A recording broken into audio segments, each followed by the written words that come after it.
இங்கிருக்கும் ஒவ்வொருவரும் வாழ்நாளில் ஒரு நாளாவது இந்த விடயத்தை உணர்ந்து சொல்லியிருப்பீர்கள்.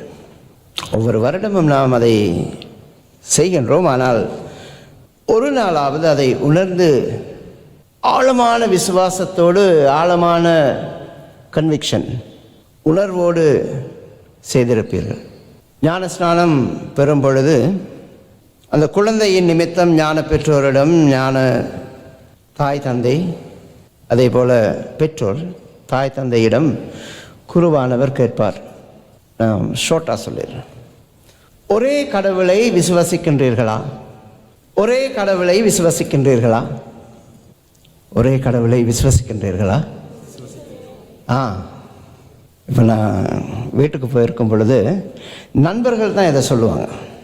நண்பர்கள் என்ன சொன்னால் அவங்க அதை சொல்லிட்டு அந்த நட்பு முறியாதென்று அவர்களுக்கு தெரியும்.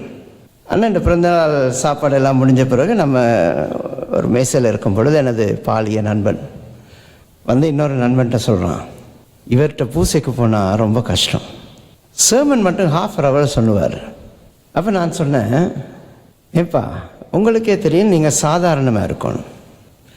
ஒரு கேள்வி கேட்டவுடனே பதில் சொல்லிட்டா உடனே முடிச்சிடலாம்.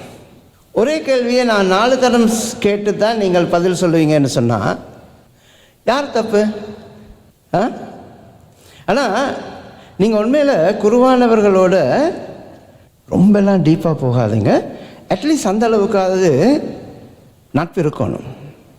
தப்பு பண்ணினா சாந்தமாக சொல்லணும். பிஷப்புக்கெல்லாம் எழுத வேண்டிய அவசியம் இல்லை.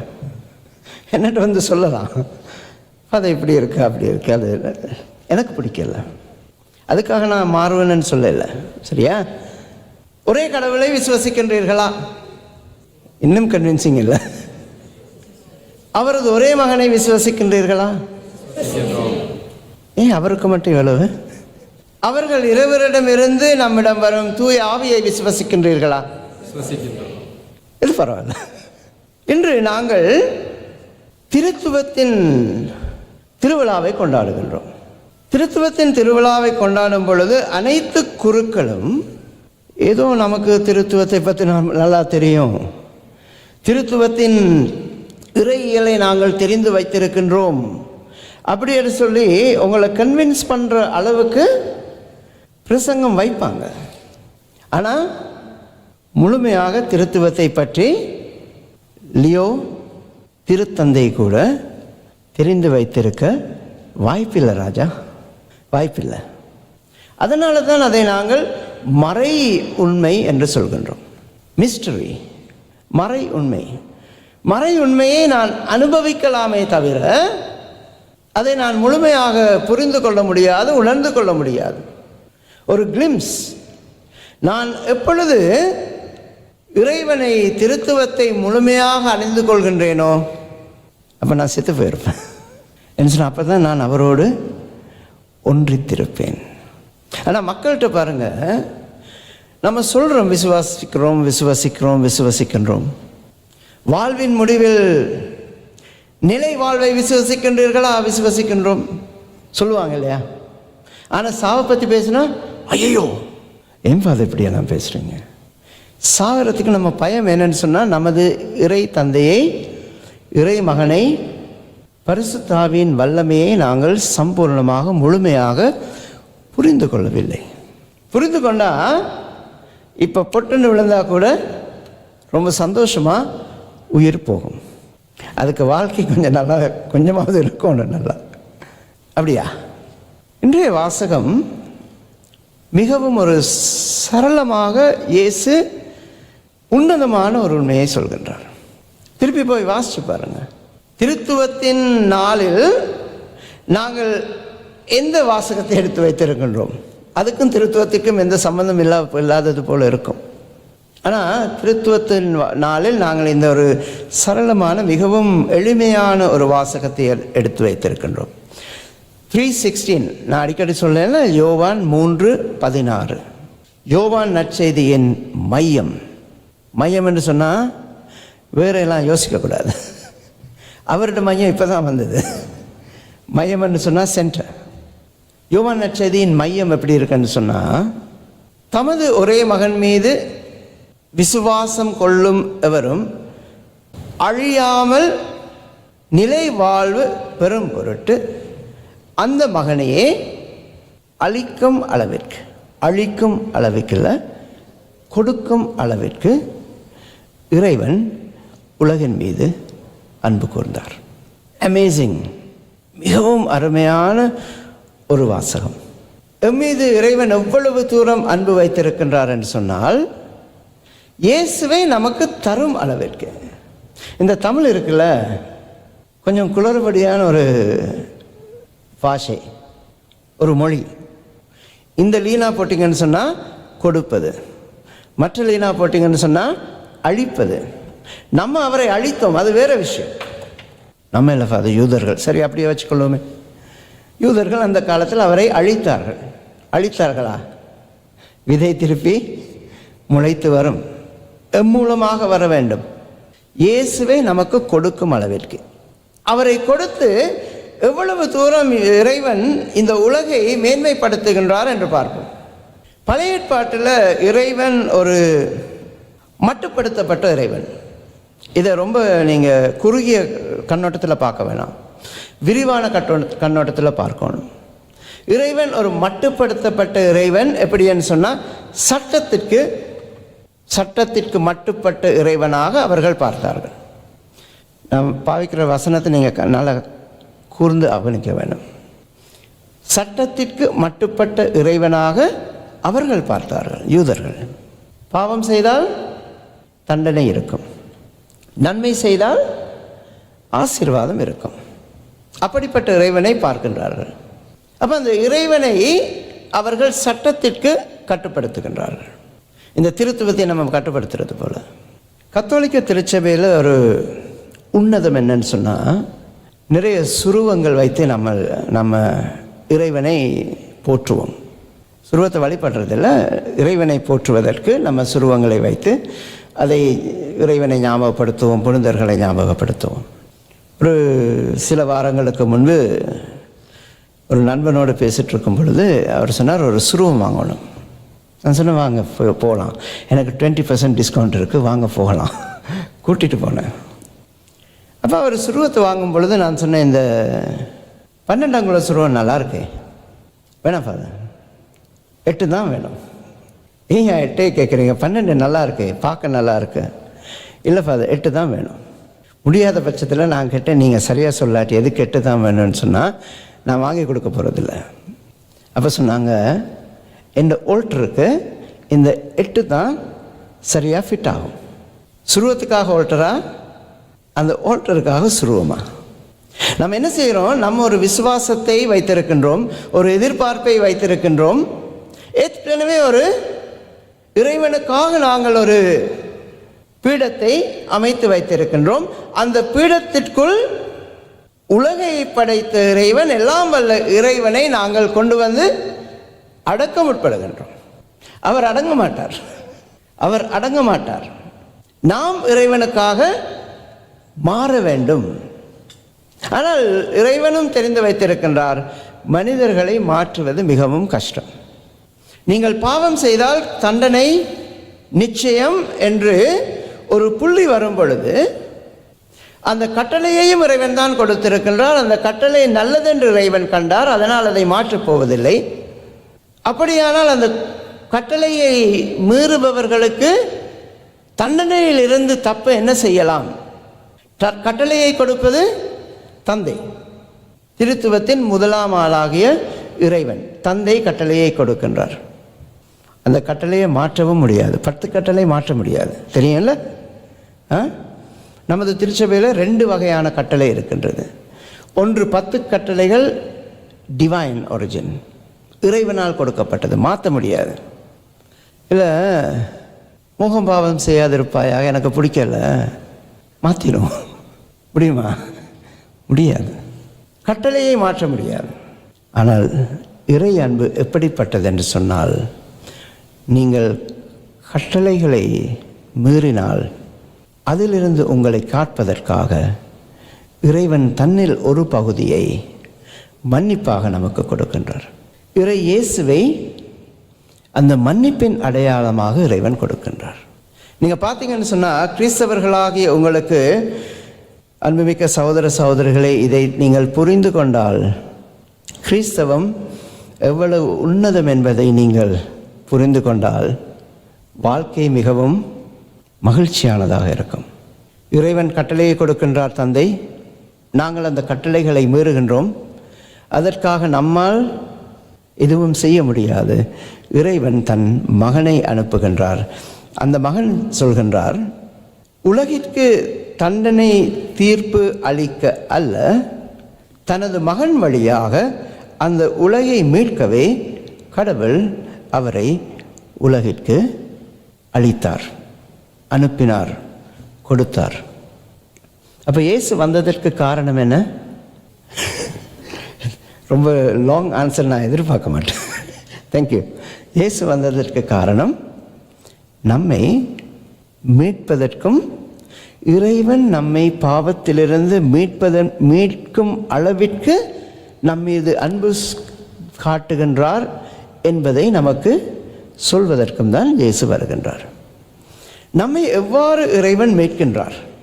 இப்போ நீங்கள் பாவசங்கத்தினம் பண்ண வந்தால் நம்மளை போகிற குருக்கள் உங்களுக்கு கொஞ்சம் கஷ்டமான தண்டனை தான் கொடுப்பாங்க. பாவசங்கத்தில் ஒரு கொடுப்பாங்கல்ல, பிரதிஜைன்னு சொல்லுவாங்கல்ல, பெனன்ஸ் செய்ய சொல்லிட்டு, நான் 20 வருஷமாக எனது அண்ணனோடு பேசாமல் இருக்கின்றேன்.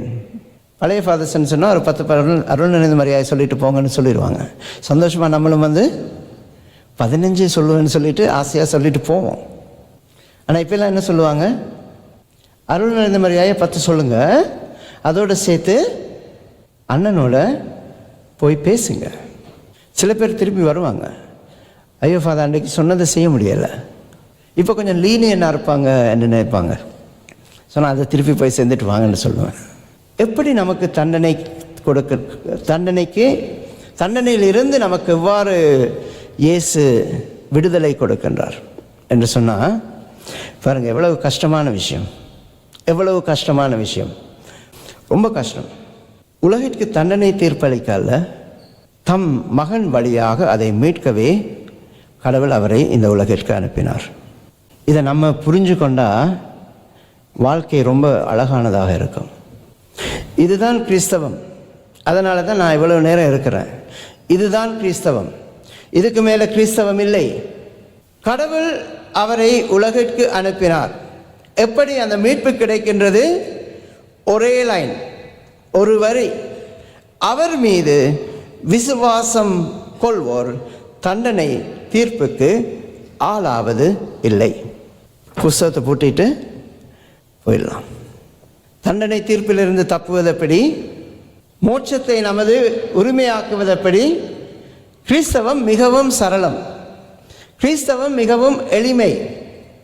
இயேசுவில் நீங்கள் விசுவாசம் கொண்டால், நீங்கள் என்ன சொல்லக்கூடாது, இயேசுவில் நாங்கள் விசுவாசம் கொண்டால், நான் உட்பட, நாம் தண்டனை தீர்ப்புக்கு ஆளாவதில்லை. ஒரே கடவுளை விசுவசிக்கின்றீர்களா? அவரது ஒரே மகனை விசுவசிக்கின்றீர்களா?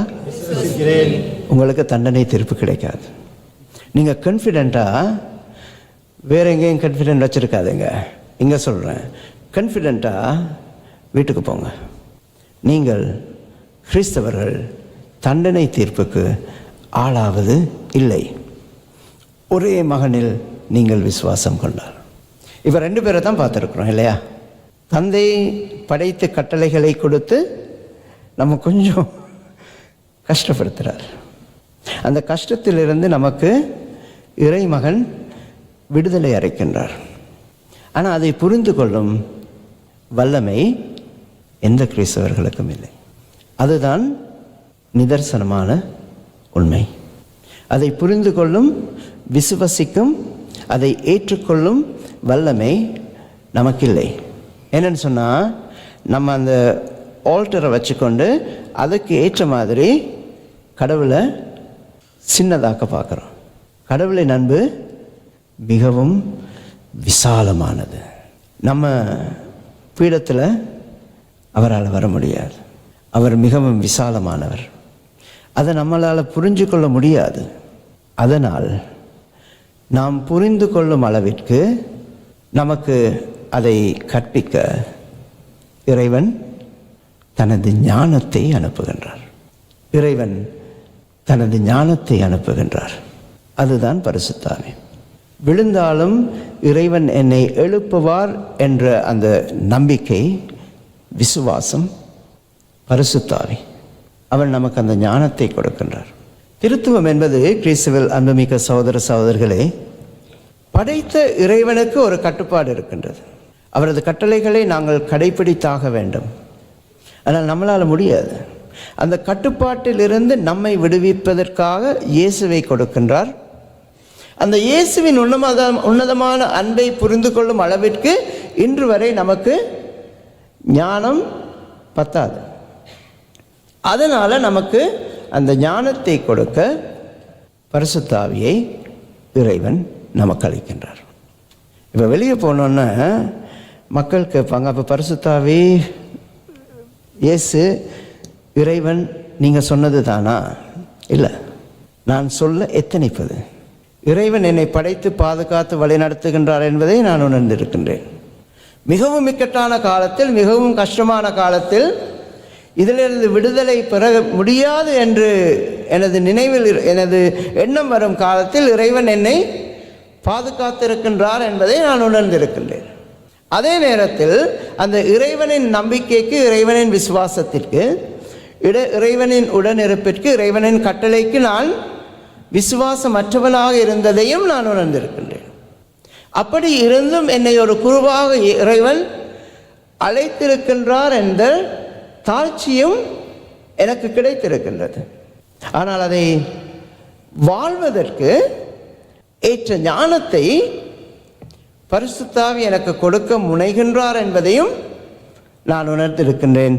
அதை புரிந்து கொண்டு ஏற்றுக்கொள்ளும் அளவிற்கு எனது பீடம் போதாது, எனது அறிவு போதாது, எனது வல்லமை போதாது.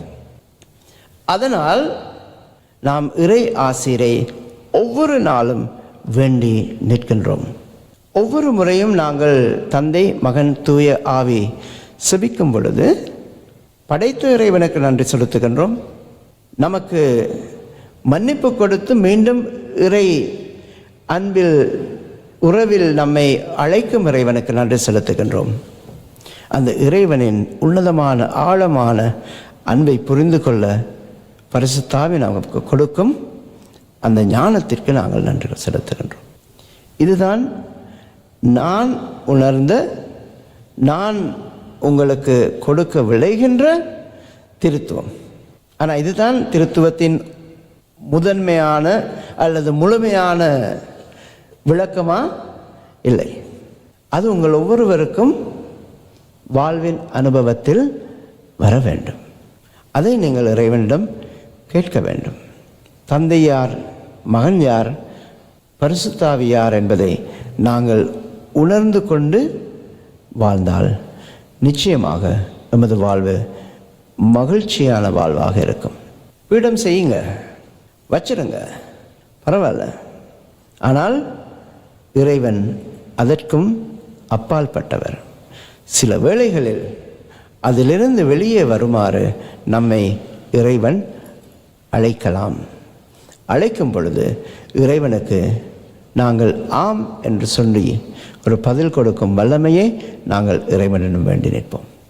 அன்புமிக்க சகோதர சகோதரிகளே, இந்த திருத்துவம் நமது குடும்பங்களில் நிலை பெற வேண்டும் என்று சொன்னால், தந்தையைப் போல் நாங்கள் அன்பு செய்ய வேண்டும், மகனைப் போல் நாங்கள் மன்னிக்க வேண்டும், தூய ஆவியைப் போல் மற்றவர்களை புரிந்து நாங்கள் நடக்க வேண்டும். கணவன், மனைவி, பிள்ளைகள், பெற்றோர்கள், திருப்பி சொல்கிறேன், தந்தையைப் போல் நாங்கள் அன்பு செய்ய வேண்டும், மகனைப் போல் நாங்கள் ஒருவரை ஒருவர் மன்னிக்க வேண்டும், தூய ஆவியைப் போல் நாங்கள் மற்றவர்களை புரிந்து வாழ வேண்டும். இப்படி வாழ்ந்தால் உங்கள் குடும்பம் ஒரு திருக்குடும்பமாக நிச்சயமாக மாறும். அந்த வரத்தை நாங்கள் இறைவனிடம் வேண்டி மன்றாடுவோம். தந்தை, மகன், தூய ஆவியாரின் பெயராலே ஆமென்.